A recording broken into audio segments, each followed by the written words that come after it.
Satu, dua, tiga. Pada waktu itu berfirmanlah Tuhan kepadaku, pahatlah dua loh batu yang serupa dengan yang mula-mula, naiklah kepadaku ke atas gunung, dan buatlah sebuah tabut dari kayu. Maka aku akan menuliskan pada loh itu firman-firman yang ada pada loh yang mula-mula, yang telah kau pecahkan itu. Kemudian letakkanlah kedua loh ke dalam tabut itu. Maka aku membuat sebuah tabut dari kayu penaga dan memahat dua loh batu yang serupa dengan yang mula-mula. Kemudian aku mendaki gunung dengan kedua loh itu di tanganku.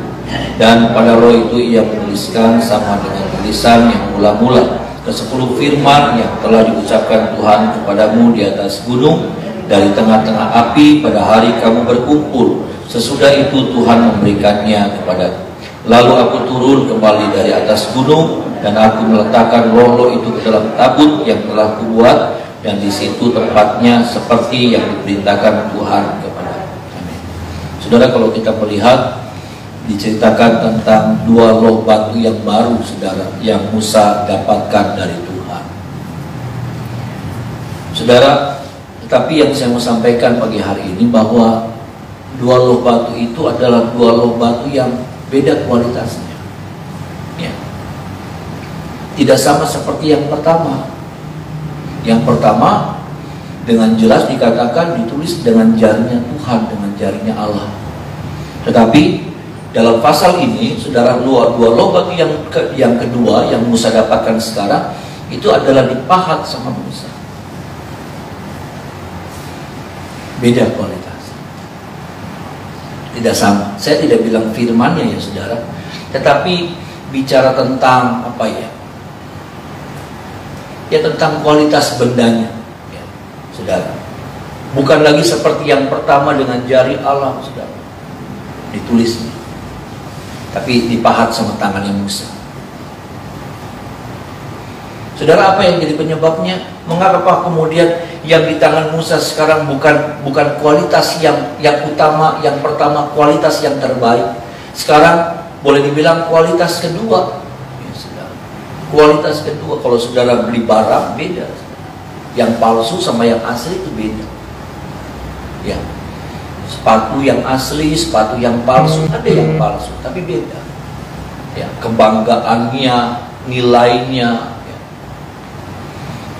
Kita tahu itu, saudara. Mengenai barang, ya saudara. Kalau yang palsu begini mirip, saudara, sama, tetapi beda. Ya. Kalau saudara pakai sepatu, pakai baju, kaos, ya saudara, mereknya sama, ya, tapi beda. Sesuatu yang beda. Saya tidak bahas itunya, saudara. Tetapi yang saya mau bahas tentang apa yang jadi penyebabnya. Mengapa kemudian yang utama itu tidak ada lagi. Sekarang yang kualitas yang lebih rendah yang didapat. Yang di tangan Musa itu bukan kualitas utama. Bukan yang bernilai tingginya. Tapi bernilai yang di bawahnya. Sudah rendah. Saudara, kenapa? Amarah. Waktu itu Musa, karena dia lihat, saudara, waktu dia disuruh Tuhan turun dari Gunung Sinai, Gunung Horeb, saudara, sama itu, saudara. Turun, dia melihat, saudaraku, bangsa Israel ada di dalam penyembahan berhala. Dia kecewa, dia marah, dia lempar itu dua loh batu. Pecah.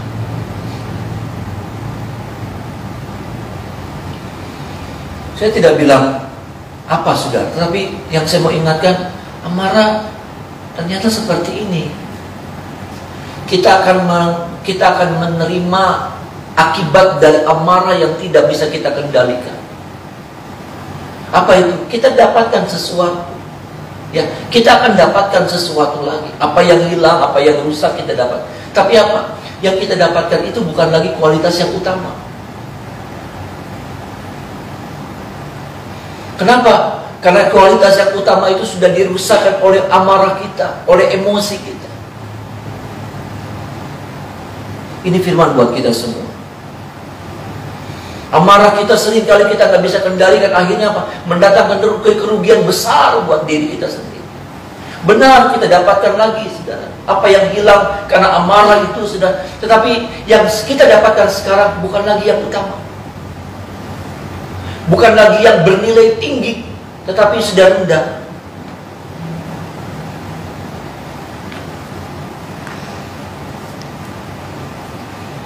Ini saudara, apapun ya, segala sesuatu yang bernilai lebih rendah, saudara, yang bukan aslinya, saudara, yang Allah, saya percaya Tuhan selalu kasih yang asli buat saya dan saudara. Amin, saudara. Yang original, yang terbaik. Tapi apa, saudaraku? Karena amarah kita yang kita nggak bisa kendalikan, akhirnya apa? Kita dapatkan lagi sesuatu. Kita dapatkan lagi setelah semuanya selesai. Ya, seperti ini. Setelah semuanya selesai, cerita tentang penyembahan berhala selesai, berdamai lagi Musa dengan Israel, Israel dengan Musa, dan Israel, Musa dan Tuhan sudah berdamai lagi. Nah, sekarang Musa naik lagi, saudaraku, tapi apa? Sekarang dia turun dengan apa? Dengan 2 loh batu yang tidak sama seperti yang pertama. Beda. Saudara mau bilang, saudara suka sama apa? Saudara hobi sama apa? Hobi sama sepatu, hobi sama baju, hobi sama apa?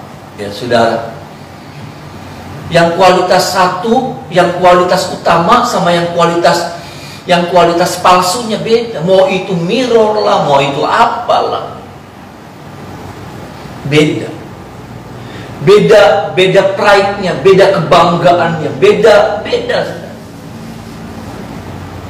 Kadang-kadang kita dapatkan itu, akhirnya kita dapatkan bukan yang utama, kita dapatkan yang kualitas yang lebih rendah dari semua. Kenapa? Karena kita biarkan emosi kita meledak. Emosi itu membuat kita nggak berpikir panjang. Emosi itu menggerakkan kita untuk menjadi perusak dalam segala sesuatu. Iya, emosi itu merusak. Makanya apa? Waktu Musa marah, saudara, 2 loh batu yang berharga dirusak sama Musa. Emosi itu merusak. Emosi saya itu merusak segala sesuatu yang ada sama saya. Emosi yang ada sama saudara juga merusak apa yang ada. Bisa jadi keluarga saudara yang rusak, bisa jadi istri jadi rusak, suami jadi rusak, anak jadi rusak. Emosi itu merusak. Emosi itu, saudara, kalau kita tidak bisa kendalikan, apapun yang berharga, saudara, saya harus katakan 2 loh batu yang ada di tangan Musa pada waktu itu sangat berharga. Saya percaya waktu Musa turun, saudara, ya, turunnya itu kan di Gunung Sinai nggak gampang, saudara. Dia taruh dulu, dia biarin, dia nyerodot, saudara, atau bagaimana. Dia sangat mengutamakan sekali. Dia sangat hati-hati sekali menjaga 2 loh batu, jangan sampai pecah. Dia turun dengan hati-hati, saudara. Dia utamakan ini 2 loh batu supaya jangan sampai lepas, terjatuh dan pecah. Tapi ketika emosi ini meledak, yang tadinya berharga di tangan Musa, yang tadinya di hati-hati sama Musa, dia lempar, dia banting, bah. Sama, saudara, kita juga. Segala sesuatu jadi nggak ada artinya ketika emosi ini meluap.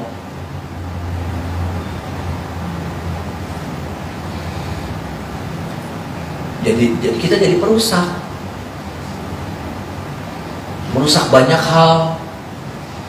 Kalau cuma piring yang dirusak sih kita bisa beli lagi. Kalau cuma gelas yang dirusak sih kita bisa beli lagi. Kalau mobil kita tabrakin, kita bisa benerin lagi. Tapi saya takut, waktu kita marah, waktu kita emosi, ada hati-hati yang rusak yang gak bisa dibenerin lagi. Ada hidup orang yang kita rusak yang gak bisa dibenerin lagi. Ada suasana yang indah yang kita rusak, yang gak bisa kita pulihkan.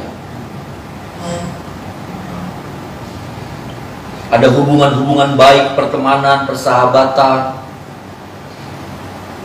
persaudaraan yang kita rusak karena emosi kita yang apa? Ya udah nggak bisa nyatu, udah nggak bisa seperti dulu lagi. Saya pikir kita ngerti itu, saudara, karena kita sudah mengalami dan pernah mengalami itu semua. Yang kalaupun kita berusaha lagi, kita coba seperti Musa, dipahat, persis sama, tapi beda Pak. Rasa megangnya beda. Beda sudah.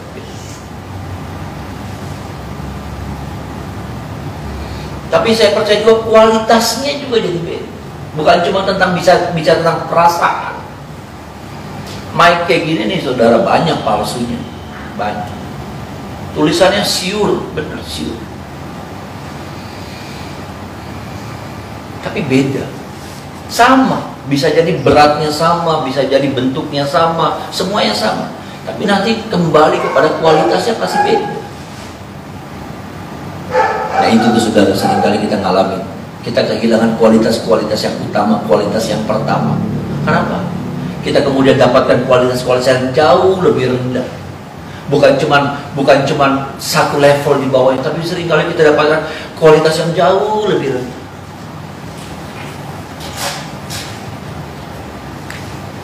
Tolong kita bagi hari ini ya sudah. Ini firman buat kita semua. Ini firman buat saya. Kadang kalau kayaknya gini, kalau kita sudah meluapkan emosi, lega kita bilang bisa lega.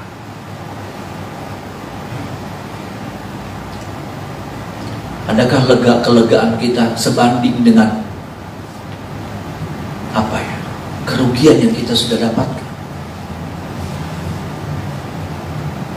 Kita bilang lega. Bisa mau bilang, adakah sebanding dengan kerugian yang besar yang sebetulnya kita sudah alami? Kita sudah kehilangan kualitas yang utama, itu sudah rusak, udah hancur, udah nggak bisa tuh saudara Musa ambil ya, disambung-sambung lagi. Tetap, kalaupun disambung-sambung lagi berhasil, tapi cacat, beda.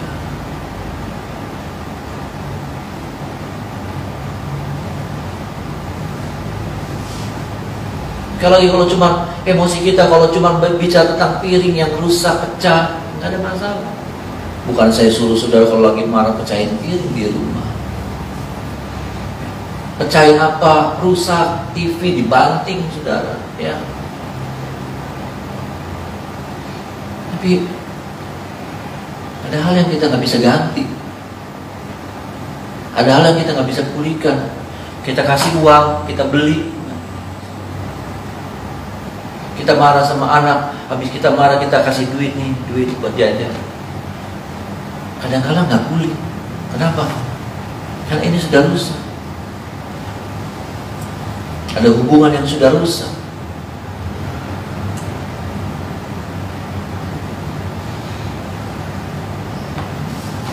Tolong kita sudah.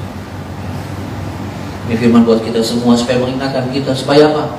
Kita dengan kekuatan firman dan Roh Kudus, kita bisa mengendalikan setiap emosi kita, amarah kita. Ada amin saudara?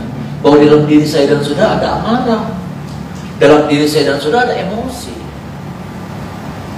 Ya, kita bisa ketawa-ketawa, saya bisa senyum-senyum, tapi nggak tahu saudara apa yang ada di hati saya.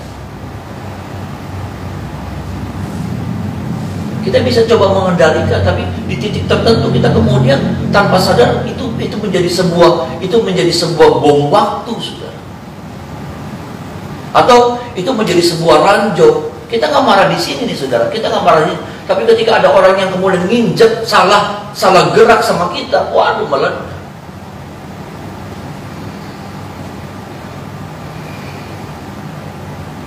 Ini firman buat kita, buat saya juga, buat siapapun kita yang mau membuka hati kita buat firman Tuhan pagi hari ini.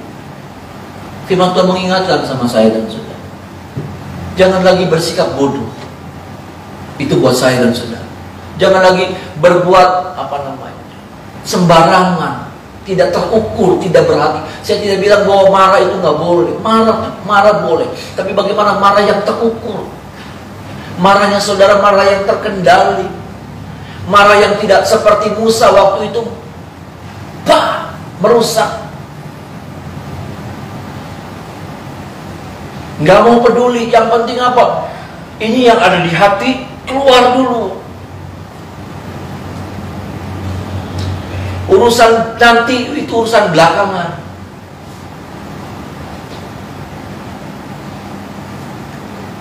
Tolong kita pagi hari ini Bapak Ibu Saudara, supaya firman ini mengingatkan saya dan saudara ketika kita diperhadapkan dengan sesuatu yang akan membangkitkan emosi kita, yang bisa meluapkan emosi kita.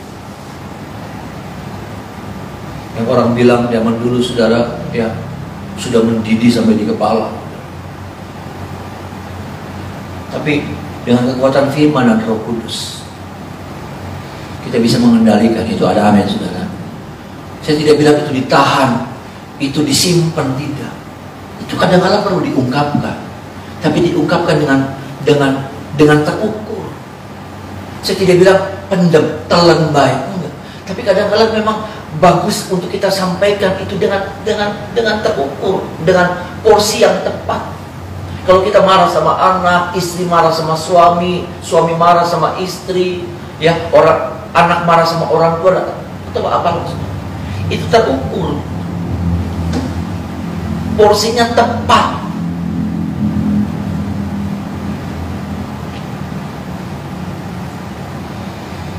Tolong kita saudara. Ini bagian yang pertama. Bagian yang kedua, Bapak Ibu Saudara, yang kita lihat pagi hari ini, ayatnya yang ke-12.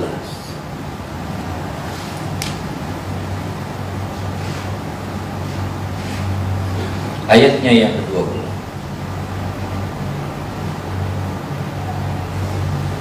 Sama-sama kita baca ayat. 1, 2, 3. Maka sekarang hai orang Israel, apakah yang dimintakan daripadamu oleh Tuhan Allahmu selain dari takut akan Tuhan Allahmu, hidup menurut segala jalan yang ditunjukkannya, mengasihi Dia, beribadah kepada Tuhan Allahmu dengan segenap hatimu dan dengan segenap jiwamu. Saudara, kita melihat bahwa ada satu ungkapan rasa cinta kita kepada Tuhan. Ungkapan rasa cinta, penghormatan kita, ayat itulah saudara, ungkapan rasa menjadikan ungkapan tentang kita sedang menjadikan Tuhan itu menjadi Tuhan dalam hidup kita, ya saudara. Itu dikatakan oleh firman Tuhan pada ayat yang ke-12 adalah dengan cara, saudaraku, ya, selain dari takut akan Tuhan, hidup menurut segala jalan yang ditunjukkannya, mengasihi Dia, beribadah kepada Tuhan Allahmu dengan segenap hatimu dan dengan segenap jiwamu. Dua hal yang bisa kita ungkapkan, dan dua hal ini menjadi dua hal yang nggak bisa dipisah, dipecah. Tanda kita mengasihi Tuhan, tanda kita menjadikan Tuhan itu menjadi Allah dalam hidup kita, ya, itu dibuktikannya dengan dua hal, tapi dua hal yang menjadi sebuah kesatuan.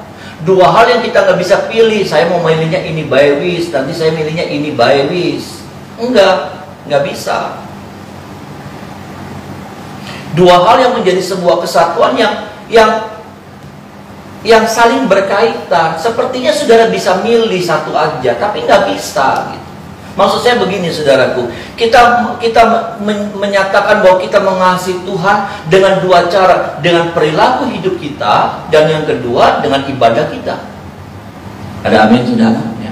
Dengan ibadah kita dan perilaku hidup kita, dengan perilaku hidup kita dengan ibadah kita, dua ini menjadi sebuah kesatuan. Kadang kalau orang bilang begini, beli usaha ibadah, yang penting uripnya benar. Nggak bisa. Saya jamin saudara nggak akan hidup benar. Bohong saudara, maaf nih saudara, nggak akan orang yang nggak ibadah lalu hidupnya benar, nggak akan. Saya hamba Tuhan saudara, saya berdiri di depan Tuhan pada pagi hari ini. Saya berani jamin orang yang kemudian bilang beli ibadah, yang penting uripnya benar daripada ira, beda.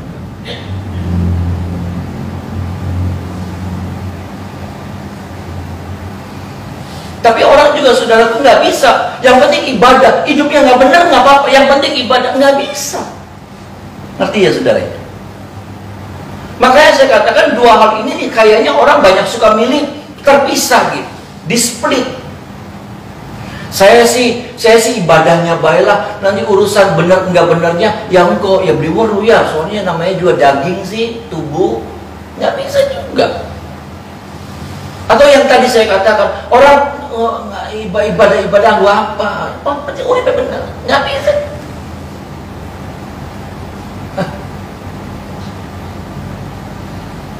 Dari ibadah itulah, saudara, mengapa kemudian kita ibadah? Mengapa saya anjurkan saudara beribadah? Mengapa saya dorong saudara beribadah? Mengapa saya wajibkan saudara beribadah? Dan saya juga mewajibkan dorong diri saya sendiri untuk beribadah kepada Tuhan. Karena saya juga harus, saudara, mendorong diri saya, mendisiplinkan diri saya untuk saya beribadah.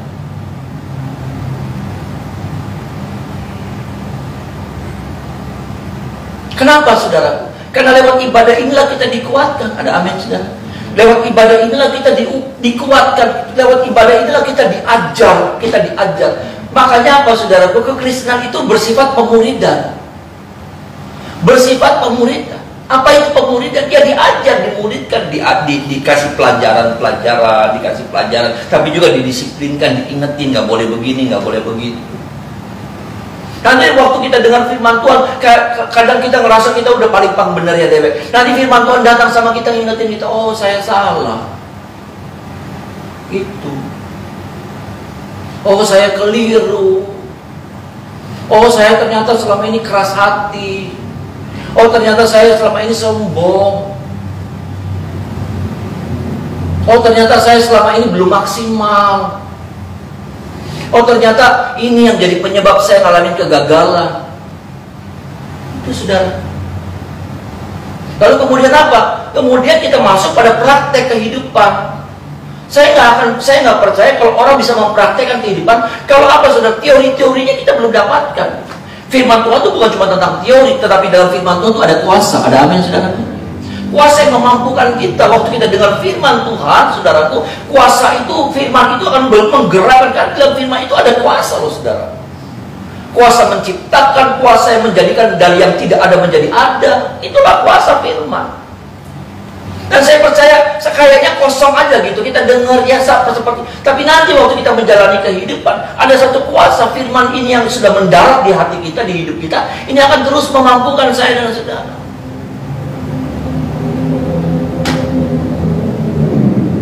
Jadi saya cuma mau bilang, beribadah dengan benar, beribadah dengan serius, beribadah dengan sungguh-sungguh.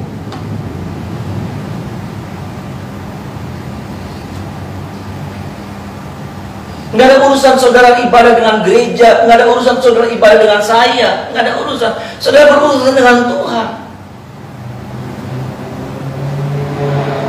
Maaf, saudara. Saudara sedang berhubungan sama Tuhan.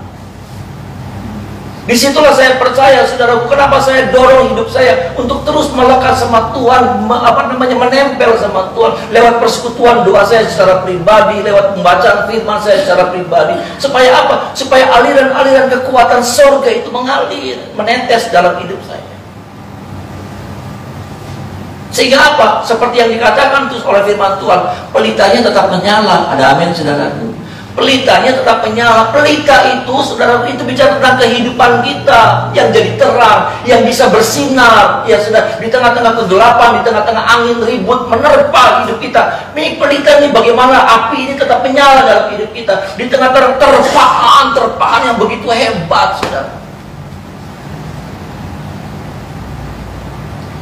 Kapan pelita itu bisa menyala? Kalau ada minyak. Nah, minyak itu dari mana? Minyak ini mengalir. Minyak itu kita nggak bisa hasilkan. Minyak itu nggak bisa kita hasilkan. Minyak itu apa? Itu adalah pemberian daripada Allah. Kita punya sumbunya, kita pengen menyala. Tapi kalau nggak punya minyak, saudaraku, menyalanya kita sebentar. Kita kuat sebentar. Ini, saudara, inilah caranya bagaimana kemudian supaya kita bisa jadi pelaku firman, kita bisa seperti tadi, saudara, menurut jalan yang ditunjukkan. Itu seperti pelita yang bersinar. Tapi apa? Pelita itu nggak bisa nyala, nggak bisa hadir. Kalau apa? Kalau nggak ada minyak di dalam. Minyak itu didapat pada waktu seperti ini, saudara. Saudara duduk, ya, meluangkan waktu 1 jam ini, ya, melepaskan segala apa yang ada sama saudara, kesibukan, atau saudara di rumah, saudara bersekutu 15-20 menit, itulah saudara, saya percaya itulah aliran minyak itu menetes dalam hidup saudara, dalam tabung, tempat wadah buli-buli minyak itu, sampai pada akhirnya saudara dan saya tidak akan kehabisan minyak di tengah-tengah keadaan situasi yang paling sulit sekalipun. Pelita kita tetap bisa menyala. Ada amin saudara? Kenapa? Karena ada minyak yang kita sudah simpan. Maaf nih saudara, saudara itu luar biasa sebetulnya. Apa yang saudara lagi lakukan itu bukan tentang hari ini, tapi apa yang saudara lakukan itu tentang sesuatu yang ke depan, di depan nanti. Bagaimana saudara lagi ngumpulin minyak.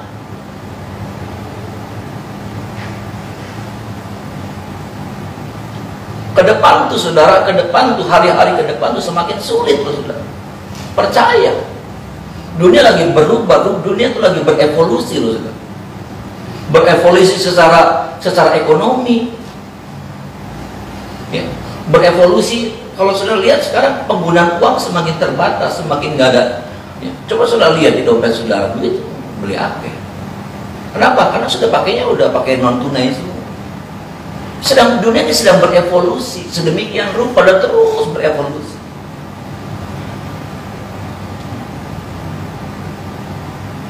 Sampai saya lihat kalau nanti sudah mobil listrik di mana-mana sudah bisa tidur ke Bandung tuh nggak usah pakai supir.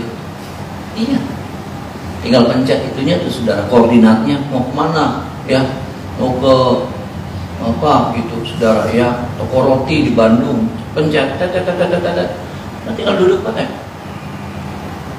yang mau tabrakannya Siliweru ya saudara ya, dijamin. tapi itu memungkinkan nantinya tuh saudara, apalagi dengan 5G katanya memungkinkan saudara tinggal duduk ngobrol gitu. Dia ngerem sendiri, dia belok sendiri, dia itu sendiri, canggih. Dan teknologi kan tambah lama tambah murah ya saudara, tambah lama tambah murah. Dunia lagi berevolusi sedemikian rupa. Dan di dalamnya itu ada tantangan-tantangan, di dalamnya itu ada hambatan-hambatan, di dalamnya itu ada perjuangan-perjuangan iman yang saudara harus lewati. Dan kalau kita nggak memiliki kekuatan minyak, padam. Percaya padam. Kalau saya nggak belajar sungguh-sungguh sama Tuhan, padam saya. Kenapa? Karena saya cuma mengandalkan cadangan minyak yang kemarin, yang pernah saya dapatkan berapa bulan yang lalu. Tapi hari ini saya udah nggak nyari lagi. Besok saya udah gak nyari lagi, saya andalkan yang bulan kemarin. Habis, minyak itu habis.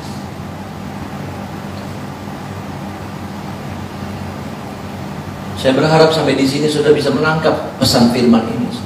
Enggak ada tujuan apa-apa. Sekali lagi, urusan ibadah itu gak ada urusan saudara dengan gereja. Ya udahlah gereja, ya saya paling begini. Kalau sampai ibadah sedikit, doa pagi sedikit, ya paling ngeplong di sini. Ya udahlah, gak apa-apa. Tapi urusannya kembali sama kita dengan Tuhan.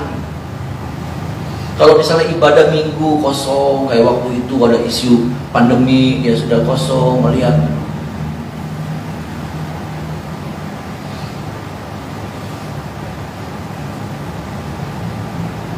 Jangan, maaf nih saudara, maaf, jangan dengan mudahnya kita meninggalkan ibadah hanya karena alasan-alasan yang kurang jelas.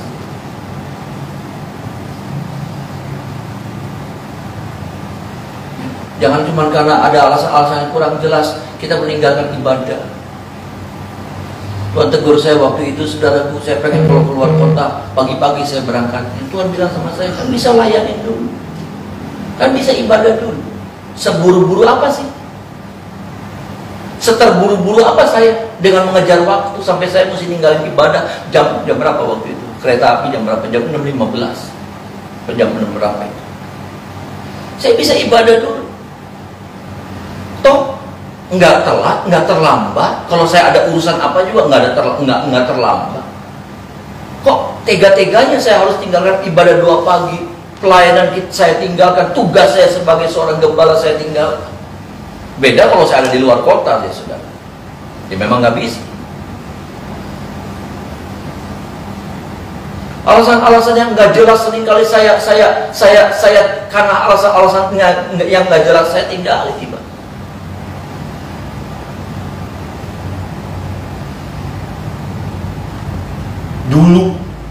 Dulu saudara, mau saya kayak apa? Saya ingat waktu saya baru sadar saya kena darah tinggi, saudara. Ada kita ibadahnya doa paginya di Prima. Dulu kita doa paginya di Prima, di Ruko Prima. Saudara banyak yang nggak tahu kan. Saya baru sadar itu yang namanya 2 minggu, 1 minggu lebih, 2 minggu sudah. Kepala kencang, berat bisa. Ya ayo baik doa pagi terus. Nggak ada sudah yang ngahalangi. Ya, doa pagi baik terus. Baru setelah itu saya dianjurin coba diperiksa darahnya, diperiksa darah. Oh iya benar sudah. 180 per 100 berapa? Itu pertama-tama tuh sudah. Saya baru sadar saya kena darah tinggi. Tapi dalam kondisi udah kelepak kayak gitu.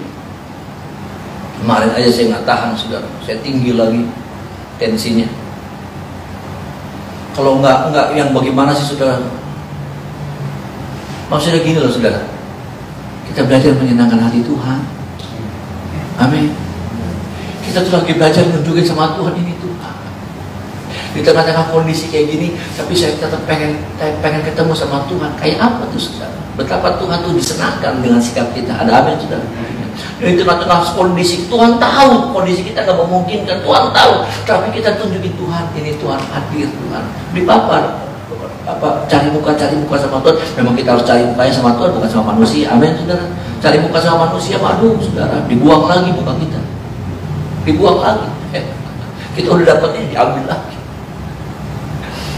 Cari muka sama Tuhan, kita akan dapat penghormatan dari Tuhan. Amin, saudara. Kita akan dapat reward dari Tuhan. Kalau kita suka cari muka, maksudnya bukan munafik gitu, saudara. Tapi kita tunjukin sama Tuhan bahwa saya nih mau belajar, nunjukin kesetiaan saya, cinta saya sama Tuhan. Cuma karena apa tuh?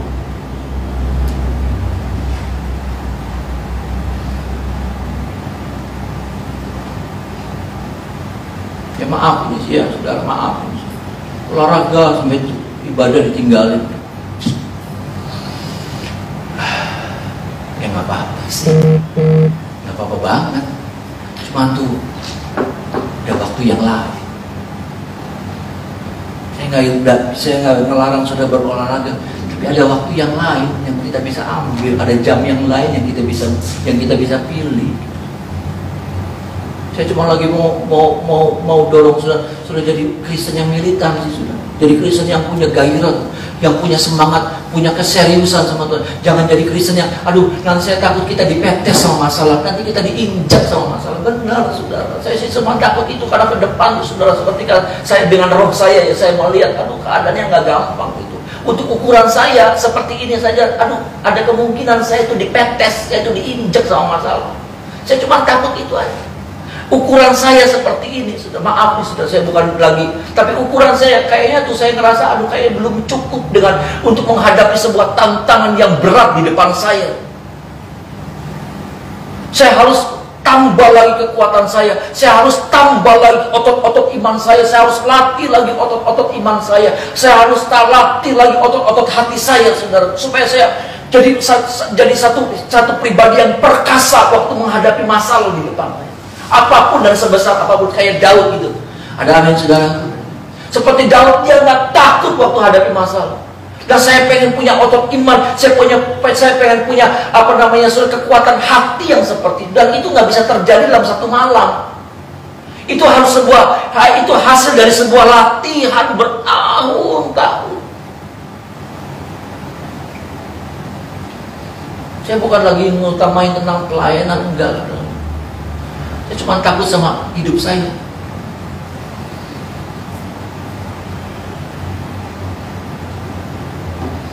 Tolong kita, ya saudara, supaya ini juga menjadi prioritas kita. Ini juga menjadi sebuah kerinduan. Tuhan taruh di hati saya dan saudara kerinduan seperti itu, kerinduan untuk menyenangkan hati Tuhan. Tetapi kerinduan itu nggak pernah terwujud kalau apa? Kalau persiapan, ya latihannya kita nggak lakukan. Di mana itu? Di ibadah. Di ibadah, di suara Tuhan diperdengarkan.